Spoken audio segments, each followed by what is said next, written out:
A 150 pounds cane Corso with a head the size of a basketball does something every morning that nobody can explain. He licks a baby's head for exactly 3 minutes, drops a stuffed giraffe beside him and then follows him through the house like a shadow. But what he did at 2:47 one morning is the reason this family calls him something no one expected. Dad. Not all cane Corsos are what people imagine. Some aren't guarding gates or patrolling fences. Some, like Knox, are lying on a couch with a baby boy curled against their chest watching cartoons like it's the most important job in the world. Knox is a 150 pounds jet black cane Corso with a wrinkled face, deep brown eyes, and a head the size of a basketball. He looks like the kind of dog people cross the street to avoid. But inside this house, he has a different title. He's not a guard dog. He's not a protector. According to everyone who lives here, Knox is a father. Specifically, he believes Wyatt, a blonde, blue-eyed 11-month-old baby, is his puppy. And nobody has the heart to tell him otherwise. Jenna and Marcus hadn't planned on getting a dog. Not then.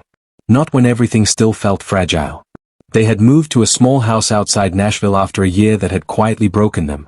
A miscarriage, a job loss, and the kind of silence that fills a home when two people stopped knowing what to say to each other. The house was too quiet. The rooms felt too empty, and neither of them knew how to fix it. It was Jenna's mother who suggested a dog, not as a solution, just as something warm, something alive, something that needed them. They visited a rescue center on a Saturday morning with no real expectations. Most of the dogs barked or jumped at the gate. Knox didn't. He was sitting in the back corner of his kennel, completely still, watching them with calm, heavy eyes. He had been surrendered twice, once for being too big and once for being too intimidating. His file said he was 2 years old, healthy, and had no behavioral issues. It also said not recommended for homes with small children.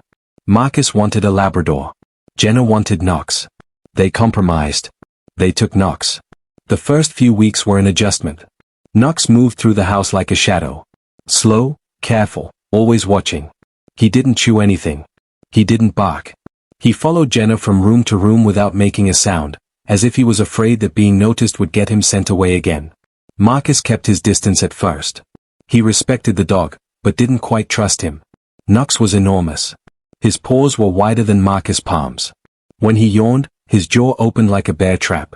But he never once growled. He never once snapped. And then Wyatt arrived. Stories like these remind us why some moments are worth waiting for. The pregnancy was unexpected. After everything they'd been through, Jenna didn't believe it at first, but week by week, the house began to change. Marcus smiled more. Jenna laughed more. And Knox did something no one anticipated. He started sleeping outside their bedroom door every single night. Not inside, not on the bed, just outside the door, facing the hallway, like a soldier on watch. The day they brought Wyatt home from the hospital, the whole family held their breath. Marcus carried the car seat inside. Knox stood in the living room completely still. His ears were forward. His tail was low. His eyes locked onto the tiny bundled shape in the seat. Jenna set the car seat on the floor. Knox walked over slowly, deliberately. He sniffed the blanket. He sniffed Wyatt's tiny hand. And then he did something that made Jenna cry.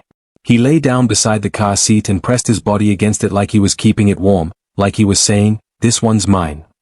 From that moment, Knox treated Wyatt like his own puppy. It started with small things. The second Wyatt stirred, Knox's head would snap up from wherever he was in the house. If Jenna moved Wyatt to a different room, Knox moved too. Not running, not panicking, just relocating, as if his internal GPS was permanently locked onto an 11-month-old boy. Then the grooming started. Knox began licking Wyatt's head every morning, gently, carefully, the same way a mother dog licks her newborn pups. Wyatt giggled. Knox kept going. It became their routine, what the family now calls the morning wash. Then came the carrying. Knox would grab Wyatt's stuffed giraffe in his mouth and drop it beside the baby, then sit and stare, waiting for approval. When Wyatt started crawling, Knox walked beside him at half speed, his massive frame hunched low. If Wyatt crawled toward the kitchen, Knox would circle ahead and block the doorway with his body. Not aggressively, patiently. Marcus posted one clip online. Knox on the couch with Wyatt tucked against his chest. Both asleep. Wyatt's tiny fingers gripping Knox's ear. The caption, "He thinks the baby is his puppy." It got shared over 10,000 times. But the moment that changed everything happened on a Wednesday night at 2:47 a.m. Marcus and Jenna were asleep. Wyatt was in his crib. Knox was in his usual spot outside the nursery door. At 2:47, Knox began barking, not his normal bark. A deep, urgent, relentless bark that shook the walls. Marcus ran to the nursery. Wyatt was burning with fever, 104.2 degrees. They rushed him to the emergency room. The doctors said it was a severe respiratory infection. They said if they had waited until morning, the outcome could have been very different.